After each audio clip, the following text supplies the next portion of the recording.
Hello everyone, welcome to Arvi Sir's English.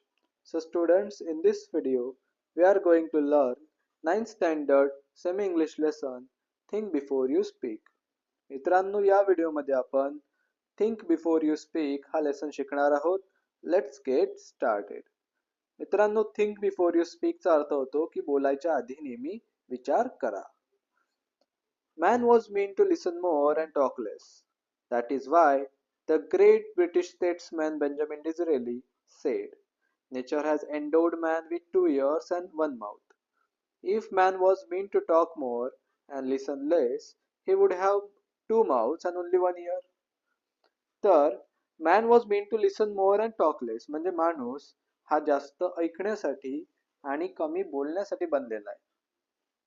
त्यामुळेच एक great British statesman म्हणजे मुत्सद्दी होते, ब्रिटिश मुत्सद्दी, त्यांचं नाव होतं बेंजामिन डिझरेली.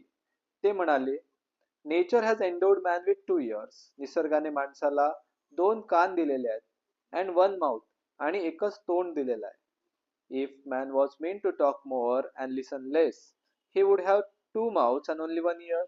जर माणसाने जास्त बोलायला हवं होतं आणि कमी ऐकायला पाहिजे होतं, असं असतं तर निसर्गाने माणसाला 2 तोंड आणि एकच कान दिला असता.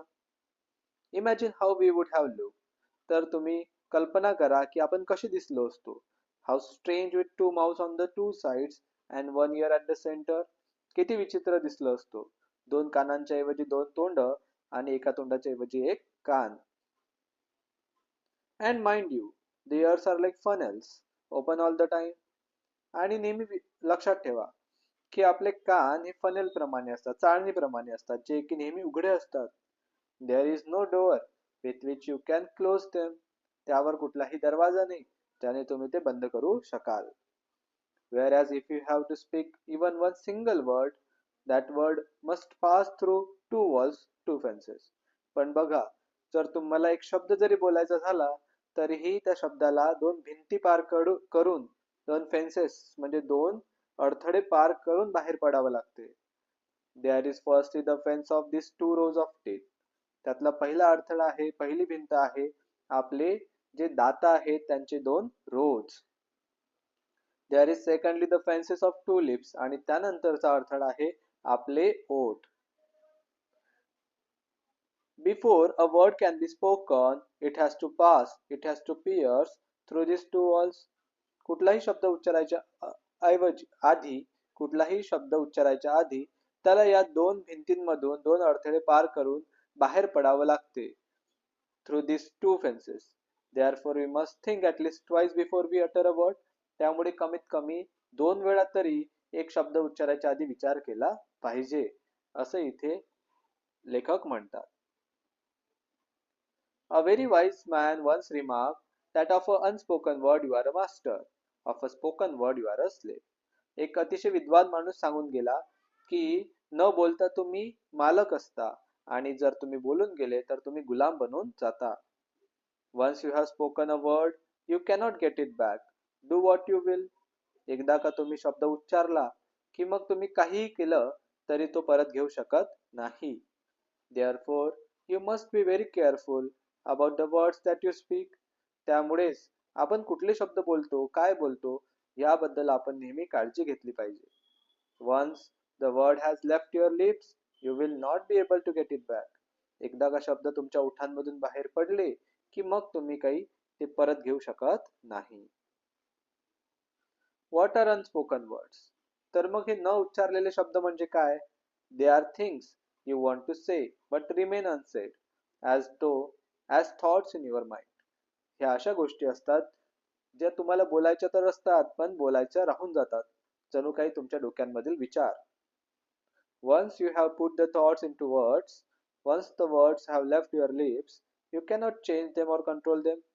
एकदा का हे विचार तुमचे शब्दांमध्ये बदलले आणि एकदा का हे शब्द तुमच्या ओठांमधून बाहेर पडले त्यानंतर मग तुम्ही त्यांना बदलूही शकत नाही आणि त्यांना कंट्रोल सुद्धा करू शकत नाही. A young man went to his spiritual teacher and said, I have spoken very harsh and unkind words to my friends, and he is deeply hurt. I am afraid I have lost my friendship with him. How can I make amends? एकदा एक तरुण माणूस आपल्या spiritual teacher म्हणजे आध्यात्मिक गुरुकडे गेला आणि म्हणाला की मी माझ्या मित्राला अतिशय हार्श आणि अनकाइंड म्हणजे अतिशय वाईट, त्याला तो दुखावला जाईल असे शब्द बोललो आणि तो डीपली हर्ट म्हणजे अतिशय दुखावला गेलेला आहे. आय एम अफ्रेड म्हणजे मला अशी भीती आहे की I have lost my friendship with him, मी माझी मैत्री त्याच्यासोबत गमावलेली आहे. How can I make amends, amends म्हणजे चुका दुरुस्त करणे. तर तो म्हणतो की मी माझ्या चुका कशा दुरुस्त करू असं त्याने आपल्या आध्यात्मिक गुरुला विचारलं. The wise teacher gave him a fresh sheet of blank paper and pen. ते आध्यात्मिक गुरु जे होते ते अतिशय वाईज होते, विद्वान होते.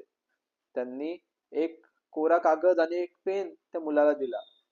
He said to the young man, write down on the paper all the harsh things you said to him.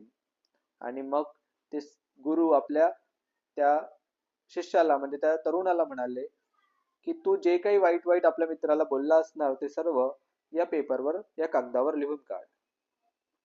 The young man did as he was told and showed the paper to the teacher. त्या तरुणाने जसं गुरुने सांगितलं तसं केलं आणि मग त्याने तो पेपर आपल्या गुरुजीला दाखवला.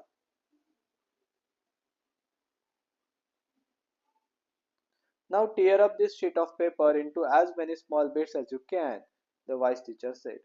मग त्यावर ते विद्वान गुरुजी म्हणाले की आता या कागदाचे शक्य होतील तितके छोटे छोटे तुकडे तू कर. Soon the single sheet was torn into 100 tiny bits of paper. लवकरच त्या एका कागदाचे रूपांतर अनेक छोट्या छोट्या चितोऱ्यांमध्ये झालं. Throw the bits out of this window, the teacher told him. मग पुढे गुरुजी म्हणाले की आता हे जे तुकडे आहेत कागदाचे यांना खिडकी बाहेर फेकून दे. That was easily done. It was a windy day and the tiny bits were scattered far and wide, even as the young man watched. आता हे तर करणं फारच सोपी होतं. त्या दिवशी वारा वाहत होता, त्यामुळे त्या माणसाने जे फेकलेले कागदाचे तुकडे होते ते वाऱ्याने सगळीकडे पसरल्या गेले. तो माणूस जो होता तो बघत राहिला. Now go out into the street and collect as many bits of paper as you can, the teacher ordered him. त्यानंतर गुरुजींनी त्या त्या शिष्याला तरुणाला आज्ञा दिली की आता बाहेर जा, रस्त्यावर जा आणि जेवढे शक्य होतील तेवढे कागदाचे चिटोरे तू पुन्हा वेचून आण. The young man was taken aback. But that will be difficult, he stammered. त्या तरुणाला धक्का बसला. तो म्हणाला पण हे तर फारच कठीण काम आहे. तो चचरत म्हणाला. It will be difficult indeed, but do give it a try, the teacher suggested. पण टीचर सजेस्ट करत म्हणाले की नक्कीच हे काम कठीण असणार आहे, पण एकदा ट्राय तर कर, एकदा प्रयत्न तर करून बघ. The young man went out. He returned half an hour later exhausted. तो तरुण बाहेर गेला. एखाद तासानंतर अतिशय थकून परत आला. He had not been able to get hold of a single torn bit from the paper he had torn up just a while earlier. थोड्याच वेळ आधी त्याने ज्या कागदाचे तुकडे केले होते त्या तुकड्यांपैकी एकही तुकडा त्याला परत आणता आला नाही. This is what happens with spoken word, the teacher said to him. त्यावर गुरुजी म्हणाले की बघ, आपण बोललेल्या शब्दांसोबतही असंच होते. Once you have spoken the words aloud, it is very difficult to take them back. एकदा का तुम्ही शब्द मोठ्याने उच्चारला की मग त्याला परत घेणं अतिशय कठीण काम आहे. Therefore learn to think before you speak in anger. त्यामुळे गुरुजी एक शिक्षा देत एक प्रकारे समजावत त्या तरुणाला म्हणाले की नेहमीच रागात बोलण्याच्या आधी आपण विचार केला पाहिजे. अशा प्रकारे गुरुजी जे होते त्यांनी मुलाला एक चांगला धडा जो आहे तो इथे शिकवला.